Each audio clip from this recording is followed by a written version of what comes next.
Fade in. Um, so it has come to my attention that we've never really talked about those beers that we used to drink, although the subject comes up quite a bit when we're talking about beer. Um, what was the first beer you ever tasted? What was the first good beer you ever tasted? That kind of thing. Um, I'm not too sure about the answer on those. I distinctly remember drinking Mickey's Big Mouth in high school. I'm pretty sure any party that we had, and by the way, all the parties I went to for my high school, blue. All the ones I went to other people through. The ones that I threw or my friends, because I never threw a party. Anyway, good beer just wasn't really prevalent in my upbringing. There were people in my family who drank, but that kind of thing. It wasn't until midway through high school when I was introduced to Sierra Nevada, was a big one, and then later on, Sam Adams hit the West Coast, that type of thing. But the reason I bring that up is because today I am going to review possibly the cheapest beer I will ever review. I guess the regular price on this is $4.99 a six pack. I got it for $3.99 a six pack on sale at Fresh&Easy here in Riverside. I looked this up on ratebeer.com and found 0 hits, so no one really apparently wants to talk about it either. It's let's get in there. Dutch Republic. Woo! Dutch Republic Premium Lager. I guess it's called Dutch Republic 1581. I tried looking it up like crazy and didn't find anything.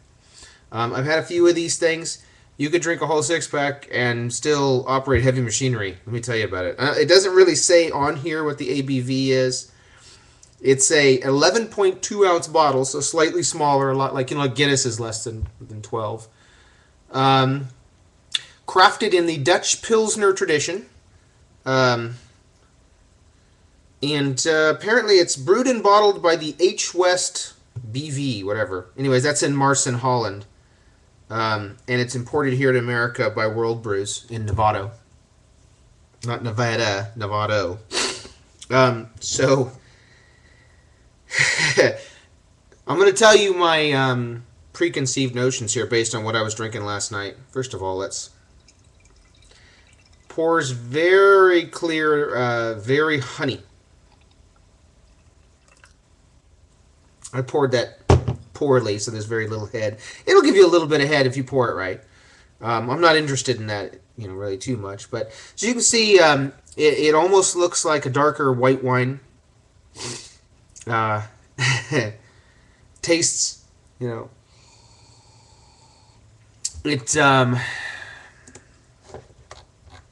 Let's see here. I do have some comments from different people on it.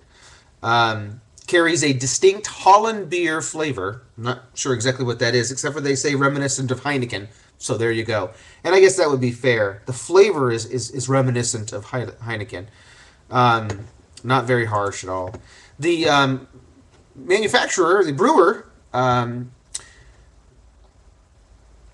the reason that nobody talks about this is because it was released in January of 2010, so it's a brand new beer.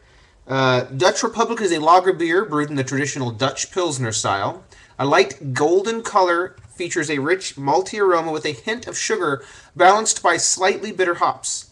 Full flavor taste, smooth and easy to drink, yada yada yada. Utterly refreshing. Well, there again, living in Southern California as I do, where it gets to be 118, I'm sure that in the summertime this will be a good beer for, some things.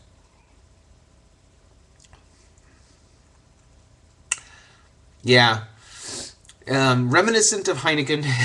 It doesn't have that thing that Heineken has. It doesn't have that, so it's smoother. Carbonation is lower than an American beer, which is cool, because the lower carbonation helps the flavor. Carbonation hides the flavor. The other thing is the extra chilled glass.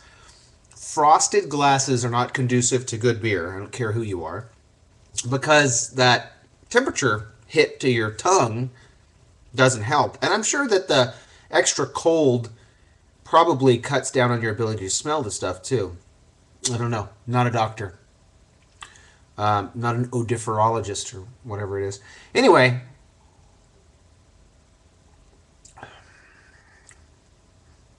It's not a bad beer, not particularly inspiring or anything like that. I'm not sure that I could pair it with anything off the top of my head.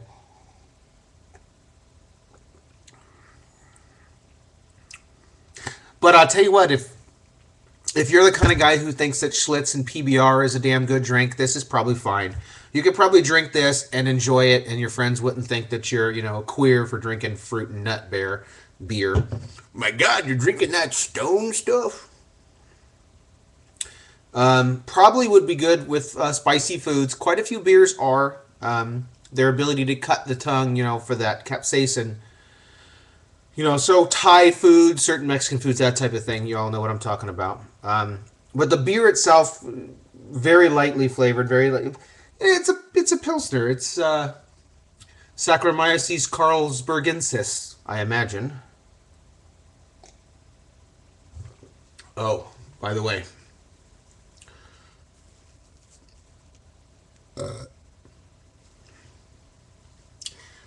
there's the yeast. Saki, the yeast cell, makes an appearance. Okay, sorry, I'm not very serious today. I have a little bit of extra time, so I'm just doing this. Anyway, good beer. Well, not a bad beer.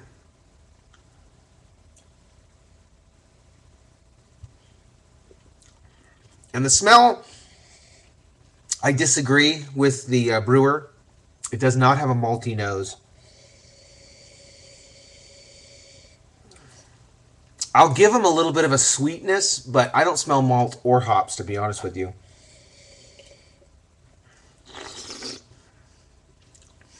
I mean, they're in there, but. So, if I were to go to a restaurant and this was the only thing they would have, I would probably order iced tea. I've done that before. Okay. Anyway, Dutch Republic 1581, sold at Fresh and Easy. Brand new beer for 2010. Never seen the light of day before that. I'm not sure what happened between 1581 and 2010. Maybe it was, in recipe formulation. Anyway, thanks, Holland, for that. Cheers, everybody.